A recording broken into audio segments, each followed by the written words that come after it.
Alright, mga ka-viewpoint, kumusta? At it's 11 days already na hindi na ako haba, no? So, pasensya na kayo at sobrang busy sa work, no? So, hirap talaga.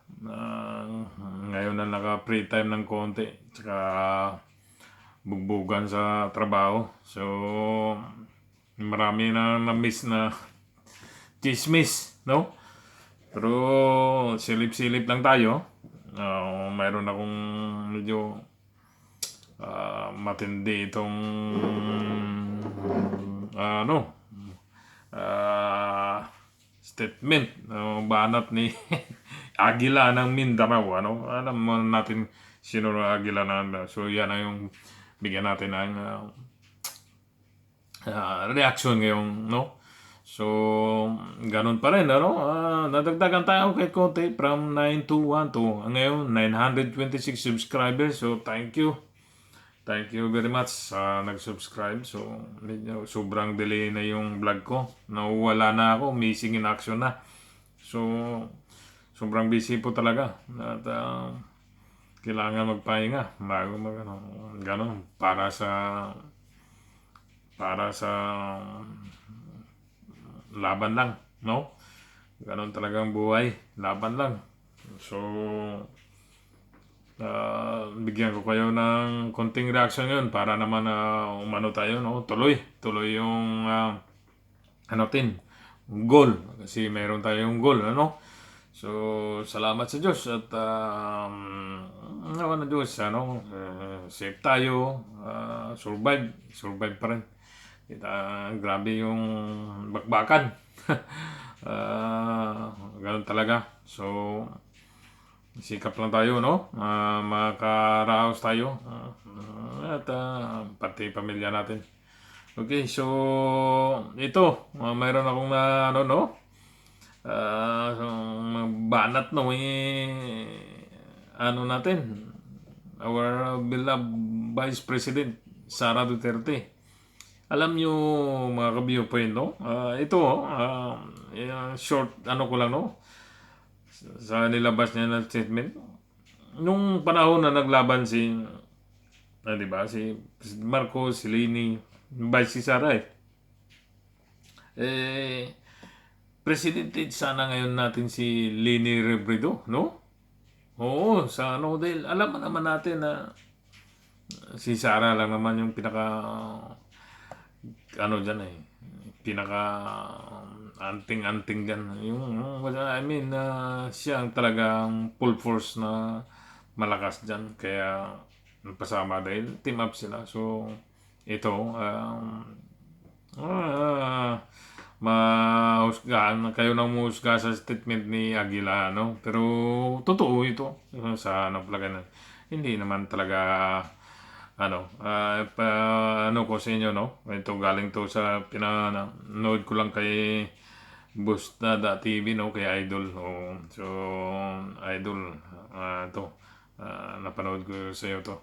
So, ito ngayong video niya, statement, no? Pakinggan ko sa inyo, no? Para bigyan natin ng reaction. Pagdating ng late October, after deadline ng filing, tumawag sa akin si Senator Amy Marcos.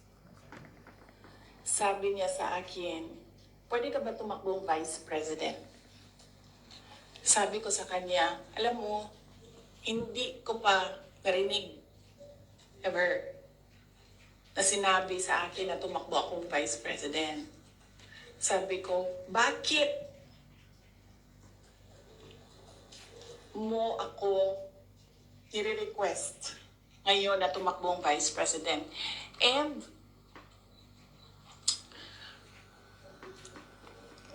I'm happy that she was honest enough to say, kasi matatalo kami ni Leni kung hindi mo dalahin ang Bisaya. Ayun. It was very straightforward. Now, it was all about winning, sabi niya sa akin. So sabi ko sa Hingi kanya, ng assistance. Bisaya naman din ang ato ang giistoryahan din tawagan ninyo si Bato de la Rosa. Ask him to slide down to VP. Tumatakbo siyang president. And then ang answer niya was, nah. And then I told her, well, ask PRD to run as your vice president. And then she said, well, that's a closed book already kasi tumatakbo si BG. So, ask BG to run as your vice president. Mga Bisaya na tanan. And then she said na, I don't think kayanin na manalo kami kay Lenny. And then I said, ask Manny Pacquiao to slide down. He's already running for president. And she said, we already did. And Manny Pacquiao told us that God asked me to run for president. So how can you argue with God? Totoo yan. I don't think she will deny that. Very straightforward naman si Senator Amy Marcos. I said, sabi ko, it's never been talked about. I need to talk to my family. And I need to see kung mananalo ba ako for vice president. Because I've never Alright. seen my numbers as vice president. And then she said, okay, let's talk about it. Ganyan. And then, early November, nandun ako sa Cebu. Pumunta ako sa Cebu, nakita niyo yun, di ba? For an event. And, nandoon din sila. Hindi ko alam kung bakit sila. When I say sila, si BBM, tsaka si Senator Amy. And, nag-request sila ng pag-uusap din. So sabi ko, okay, mag-usap tayo. Nagkita kami sa bahay ni Martin Romualdez. Kasi gusto umeksena ni Martin Romualdez, magawa siya ng party-party ko noon na birthday. And then pag-upo ko doon sa, I think you see the pictures. Umupo ako sa couch, na tabi ko si BBM. Sinabihan ko siya, huwag ka maniwala sa kanila. Huwag ka maniwala sa mga taong nagsasabi sa iyo na tatakbo akong president. Hindi ako tatakbong president, sinabi ko na yan. So sabi niya, yes, I know. Sinabi mo na rin yan noong pumunta kami during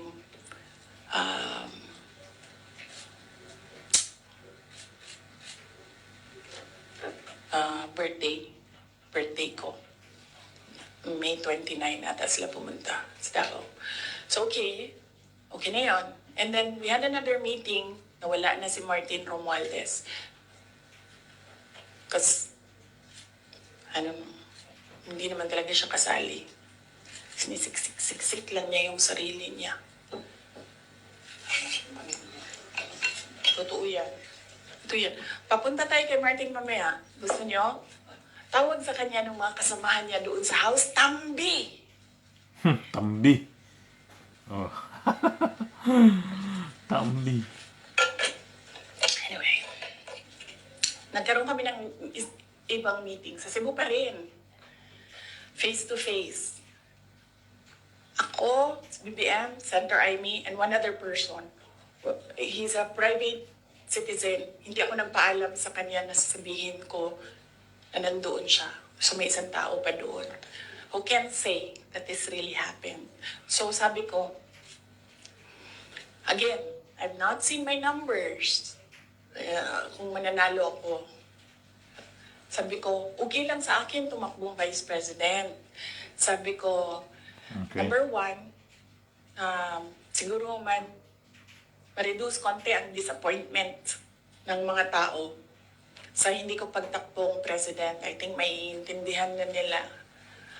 And ito na lang yung i-offer ko sa kanila mag-vice president ako. Number two, madaming big ticket projects si PRD sa build.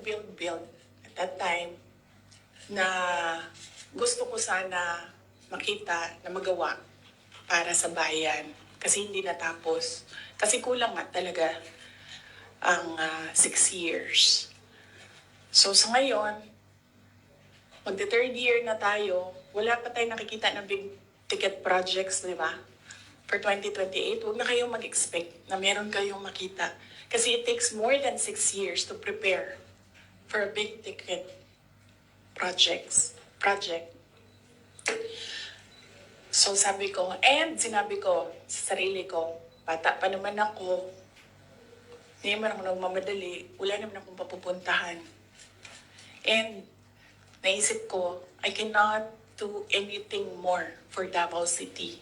Number 4 na kami. And naisip ko, I don't think kaya ko siya i-elevate to number 3, number 2, number 1. Hanggang dun lang yung kaya ko gawin. So ibibigay ko sa iba, maybe they have more ideas, more innovation para mapagawa nilang number 3 ang Davao sa buong Pilipinas. So I said, okay, I need to see my numbers. Sabi nila, okay, we can do a quick and dirty survey. Sabi ko, oh, sige. Sabi ko, gawin nyo. And then you come back to me kung ano ang mangyayari. So, nagpagawa sila, and then tinawag nila ako. Sabi nung nag-survey, ito yung survey, okay naman, sabi nung nag-survey, huwag lang kayong maghiwalay, mananalo kayong dalawa. Ito yun.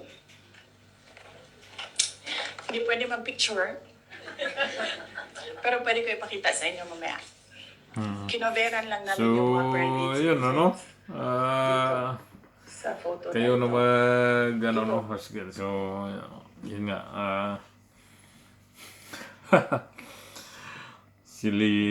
Si Madam Lini sana, ano? So, si Ngagba, tagilid sana yan, no? So, yung statement ano yan, totoo yan, no?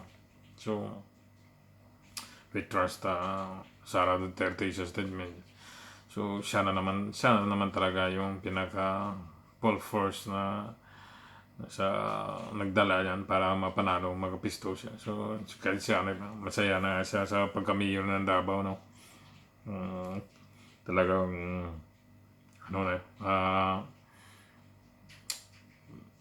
maintain talaga nila yung Davao City. So, yun, no? Marami pa. Isa lang yan sa mga nakuha ko na, si Lini sana, no? Si Madam Lini sana yung president natin ngayon, hindi si Ngagba, no?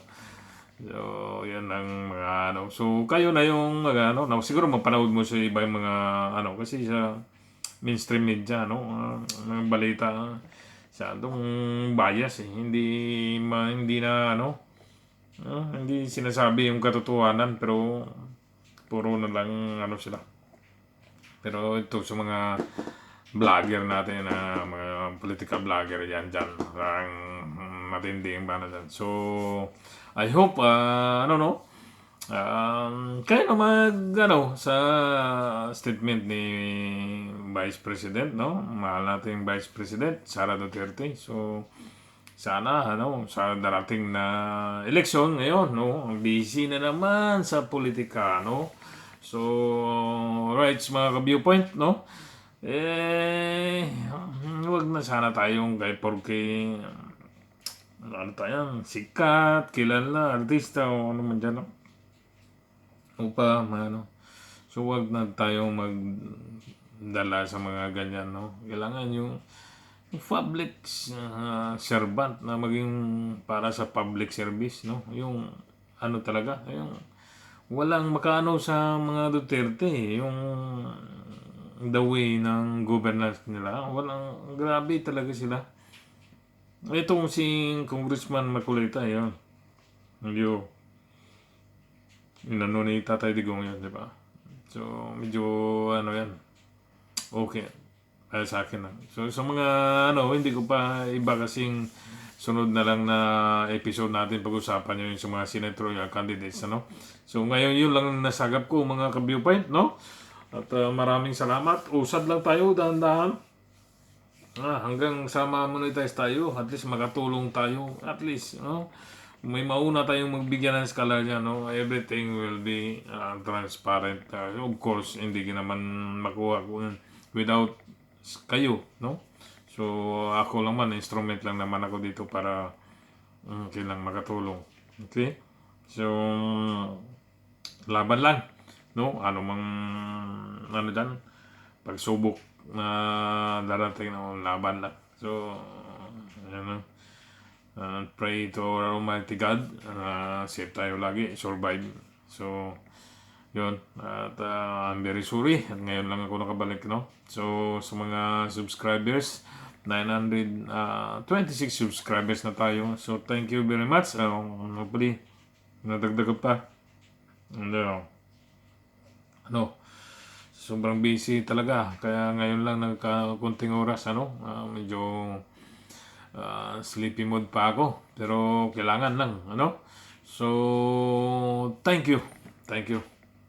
Thank you sa mga nanonood, sa mga nagsubaybay. Thank you. Sa mga hindi pa po nakapag-subscribe, mag-subscribe na po tayo para sa makatulong ito sa mga anak nyo, pinsan nyo, kaibigan, no? I-share nyo po, okay?